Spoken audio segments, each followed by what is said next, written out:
Alors l'énergie en Guadeloupe, qu'est-ce que c'est? Bien, l'énergie en Guadeloupe, c'est un petit peu comme partout dans le monde. C'est une façon de transformer le monde. L'énergie, c'est ce qui transforme les choses, c'est ce qui fait changer les choses. Et en Guadeloupe, donc nous utilisons en 2022 principalement des vecteurs énergétiques fossiles, surtout du pétrole, de moins en moins de charbon et un petit peu de gaz de pétrole liquéfié. Et ces trois vecteurs-là, c'est largement plus de 80-90% de notre approvisionnement. Et puis à côté de ça, depuis là aussi plusieurs décennies, d'autres vecteurs, dont certains sont très très anciens. La chaleur du soleil, par exemple, on l'utilise depuis très longtemps pour sécher les fruits, par exemple, pour chauffer l'eau également. On utilise aussi des moulins à vent modernes, qu'on appelle maintenant des éoliennes, mais l'énergie éolienne est utilisée en fait depuis plusieurs siècles. Et puis la biomasse également. Voilà pour le bouquet des principales ressources énergétiques auxquelles se sont rajoutées alors plus récemment l'électricité photovoltaïque, solaire, qui nécessite quand même des techniques un peu plus pointues que les moulins à vent. Mais l'électricité photovoltaïque existe là encore depuis très très longtemps, depuis au moins 70 ou 80 ans. Et en Guadeloupe, mais comme partout ailleurs, en fait les énergies renouvelables ne totalisent toujours, si on peut dire, que finalement quelques kilowattheures, 4-5 kilowattheures de disponibles par personne et par jour. Alors que pour les énergies fossiles, le total se monte à facilement en moyenne 100 à 150, en moyenne 120 kWh par personne et par jour. Ce qui est intéressant, c'est de se rendre compte qu'il y a 2 siècles, 1802 par exemple, à une date célèbre pour la Guadeloupe, eh bien, probablement qu'on avait une dizaine de kilowattheures d'énergie renouvelable par personne et par jour. Donc cette quantité, elle a finalement baissé avec le temps. Et elle a baissé tout simplement parce que la population a augmenté beaucoup plus vite que la disponibilité en ressources énergétiques renouvelables. Et finalement, comme je le disais, cette situation, on la retrouve partout dans le monde, en France hexagonale, mais aussi dans les autres îles de la Caraïbe, en Chine, aux États-Unis, quel que soit l'endroit. En fait, on se rend compte qu'au niveau mondial, la quantité d'énergie renouvelable disponible par terrien, finalement, elle n'a pas tellement bougé depuis 2 siècles. On est autour de, alors entre 10, 15 kWh par personne et par jour d'énergie primaire. Donc cette énergie qu'on va trouver dans l'environnement. Et ça veut dire que l'augmentation de la quantité disponible, elle a été essentiellement le fait des ressources fossiles. Alors tout irait pour le mieux dans le meilleur des mondes si ces ressources fossiles n'étaient pas limitées. Justement. Et il se trouve que les limites, les tensions sur l'approvisionnement de ces ressources, alors elles apparaissent au fur et à mesure. Il y a eu des premiers chocs pétroliers dans les années 70, et puis un choc, on va dire, un peu plus rampant depuis 2005-2006, qui a marqué d'ailleurs le pic de disponibilité du pétrole conventionnel. Et puis, l'Agence internationale de l'énergie a sans doute admis, un petit peu à demi-mot, qu'on a peut-être passé le pic, tout pétrole confondu, y compris le pétrole non conventionnel, en 2019, donc avant la pandémie Covid. Et ça veut dire quoi? Ça veut dire que la Guadeloupe, comme ses voisines, comme le reste du territoire français, va devoir de toute façon faire avec de moins en moins de ressources fossiles, qu'il s'agisse de pétrole, de charbon ou de gaz, puisqu'en fait c'est le pétrole qui commande la disponibilité de toutes les autres, puisqu'il faut construire, il faut surtout transporter tous les convertisseurs, tous les dispositifs d'extraction.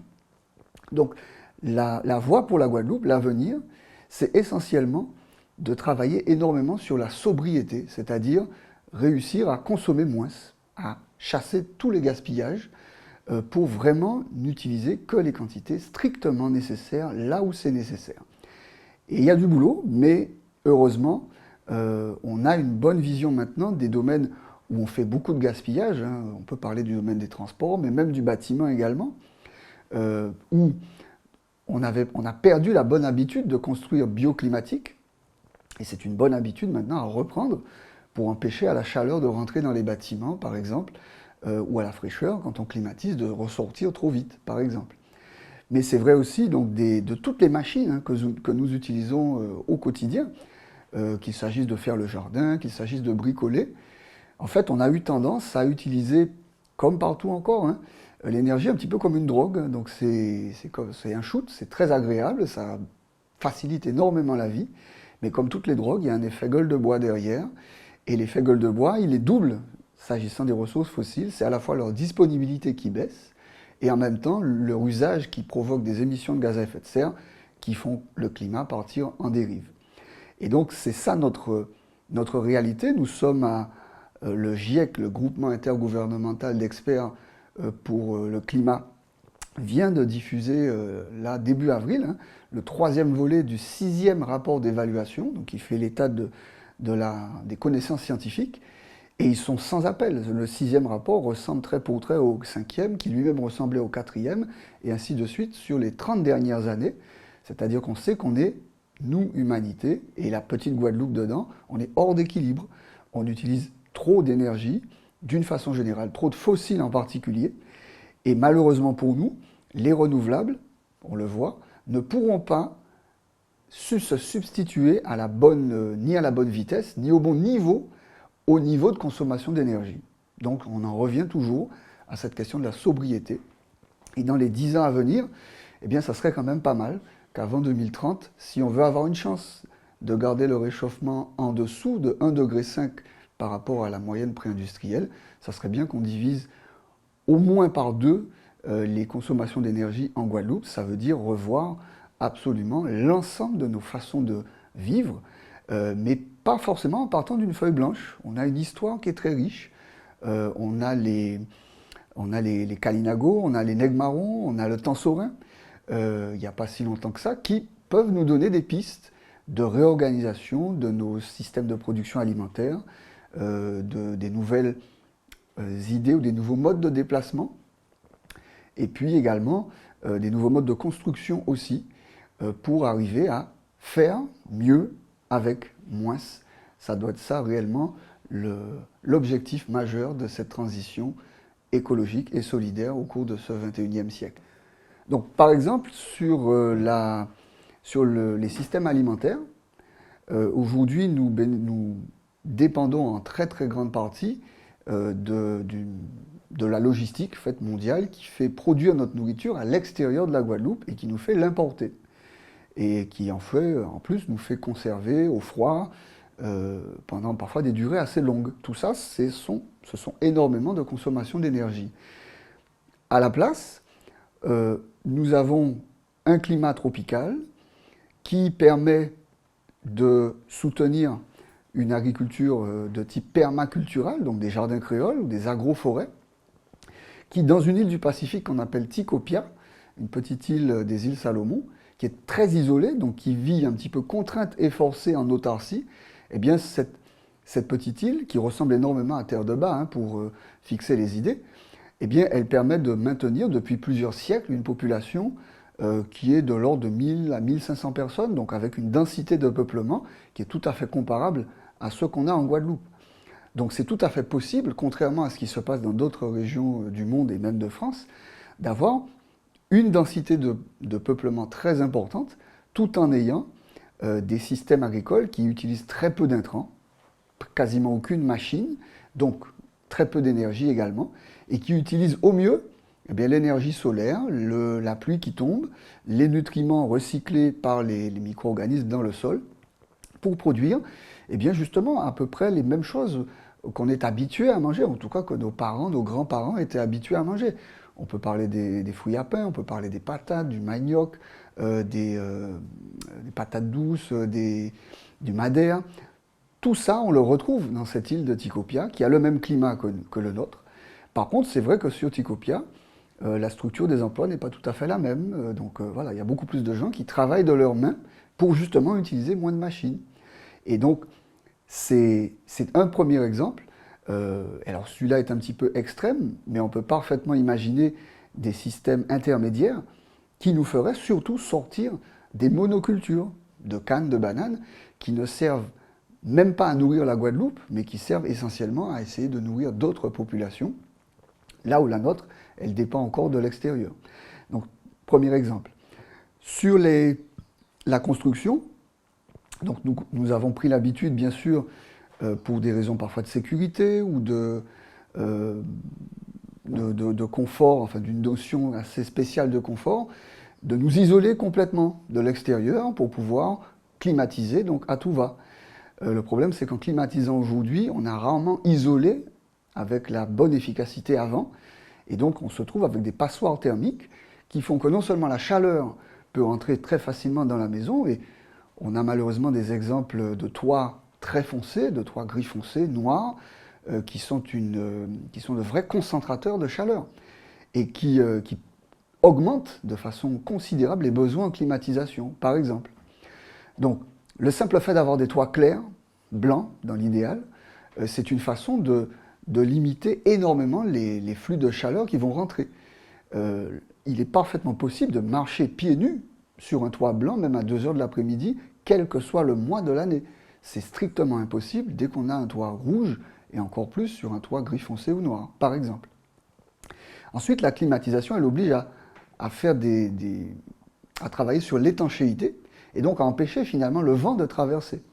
Alors que les constructions, les cases créoles traditionnelles, étaient conçues avec une ventilation complètement traversante, d'une part, et puis d'autre part, avec des aérations en hauteur pour permettre à l'air chaud, qui est plus léger que l'air froid, de s'échapper tout à fait naturellement en hauteur. Et le simple fait que cet air chaud s'échappe en hauteur, ça crée un appel d'air qui est forcément plus frais en bas. Donc, ces techniques-là, qui ne sont pas d'ailleurs propres à la Guadeloupe, on doit pouvoir s'en inspirer et inventer le meilleur pour les adapter aux besoins d'aujourd'hui et surtout aux besoins de demain. Parce que malheureusement, il ne faut pas oublier que la température moyenne, qui a déjà augmenté de largement plus de 1 degré dans les zones urbaines, elle va continuer d'augmenter, quoi qu'on fasse, dans les années, dans les décennies qui viennent, parce que le climat, c'est un système très lent, c'est un système qui a énormément d'inertie, et donc ça veut dire que quand on voudrait appuyer sur la pédale de frein, eh bien l'effet de freinage ne va se sentir que 20 ans après. Donc ça veut dire qu'il faut anticiper très très longtemps à l'avance, et ça veut dire aussi que quand on va commencer à être embêté par des canicules ou par des phénomènes un peu extrêmes, la seule certitude qu'on aura, c'est que derrière, ça sera pire. Donc autant anticiper, et heureusement, nous avons des solutions pour construire bioclimatique, pour permettre à l'air de traverser, pour permettre à la chaleur d'être bloquée à l'extérieur, et c'est principalement, donc c'est l'un des chevaux de bataille du CAUE et de tous ceux qui veulent réellement une meilleure résilience des populations, pas seulement guadeloupéennes, parce que toutes les îles en fait ont exactement le même contexte, et donc si nous sommes des éclaireurs, eh bien nous pourrons faire profiter nos voisines autour de nous des mêmes avancées. Comment sevrer l'humain de son addiction à cette drogue dure qu'est l'énergie ? C'est une question qui est extrêmement difficile parce qu'en fait, les addictions, ça parle à une partie de notre cerveau qui en général fonctionne en pilote automatique et à laquelle en général la rationalité, la raison n'a pas toujours accès. Donc, Nio Paul a dit, faut manquer d'ayer pour apprendre à nager. Bon, voilà. C'est une première solution, c'est une première façon de faire. Quand on sent le vent du boulet, quand on sent que par exemple, on a été très habitué à la climatisation, mais manque de bol, il y a des coupures d'électricité tournantes. Donc ma climatisation, elle ne fonctionne plus une fois sur 2. À ce moment-là, ça devient une motivation très intéressante pour essayer justement de se passer de cette climatisation, ou, si on ne peut pas s'en passer, au moins d'en réduire l'usage. Par exemple, d'avoir une température de consigne plus élevée, pas la peine de faire 17 degrés, 24 degrés c'est largement suffisant et on consomme 2 ou 3 fois moins à 24 degrés. Mais pour ça, si on veut avoir du courant, même quand le réseau n'en produit pas, ça veut dire qu'il faut être autonome. Et comment être autonome ? Bien aujourd'hui, quand on regarde le principal mode de production d'énergie renouvelable décentralisée, les panneaux photovoltaïques, il se trouve que ça ne produit pas beaucoup un panneau photovoltaïque. 1 mètre carré de surface de panneau, c'est un demi-kilowattheure par jour. Alors qu'une climatisation, c'est au minimum 2 à 3 kWh par jour. Donc on voit bien qu'il faut quand même un certain nombre surface, enfin de modules de panneaux qui ne sont pas gratuits, bien sûr, mais surtout, il faut stocker. Parce que les panneaux fonctionnent la journée et on a en général besoin de la climatisation plutôt le soir. Or, le stockage, lui aussi, qui est possible, c'est une solution qui est beaucoup plus compliquée que le stockage qu'il y a dans les énergies fossiles. Quand on a un groupe électrogène, eh bien voilà, on peut garder 10, 15, 20 kWh disponibles 24 heures sur 24, et puis voilà, 365 jours par an. Avec une batterie, c'est un petit peu plus compliqué. Et donc pour ça, on a intérêt à revoir le dimensionnement de la batterie, pour qu'elle soit la plus petite possible. Et pour qu'elle soit la plus petite possible, eh bien, il faut travailler sur les comportements. Et les comportements, on peut par exemple faire des tests, tout simplement, pour tester différentes températures de consigne. Et on va se rendre compte que finalement, dès qu'elle est à 4 degrés, 5 degrés, en dessous de la température extérieure, on a une situation de confort thermique. Donc on n'a absolument pas besoin de descendre à 6, 7, 8, 10 degrés en dessous. Ça, c'est une première façon de faire.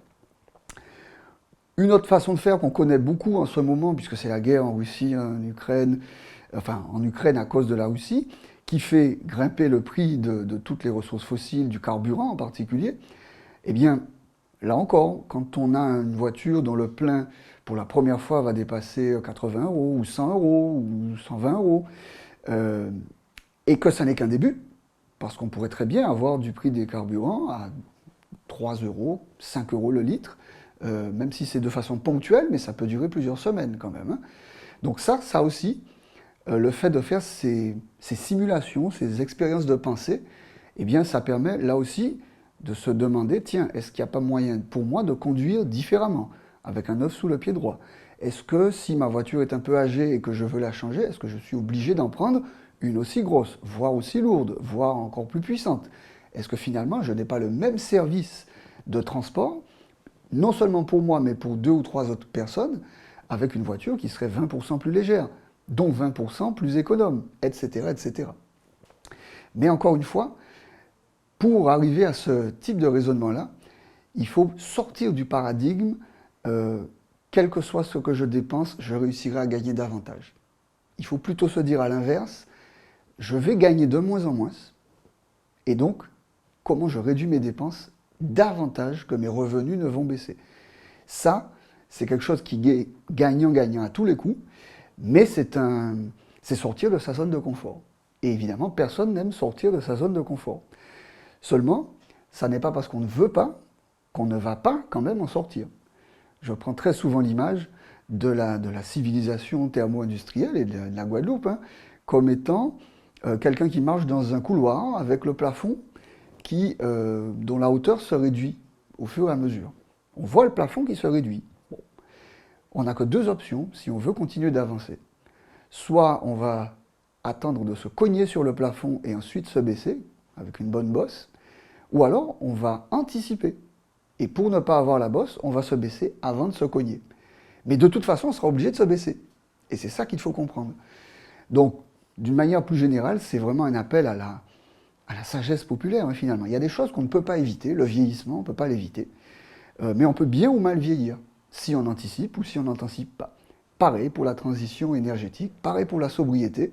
Si on l'anticipe, ben ça s'appellera une transition réussie. Si on la subit, ça va s'appeler de la misère, de la pauvreté, des pénuries, du rationnement. Mais ce sera la même chose. On peut juste changer notre regard, les lunettes qu'on va porter sur cette nouvelle phase de notre histoire. On ne peut pas changer malheureusement les faits. Et pour en prendre conscience, ben, il n'y a pas de meilleur moment que quand on est très jeune, donc à l'école, le plus tôt possible. Mais en fait, c'est comme la cigarette, hein, quel que soit le moment où on arrête cette addiction à l'énergie, on aura toujours des bénéfices collatéraux de plus en plus importants, au plus tôt, à mesure qu'on démarrera le plus tôt possible. Et comme on dit en créole, Ijakata.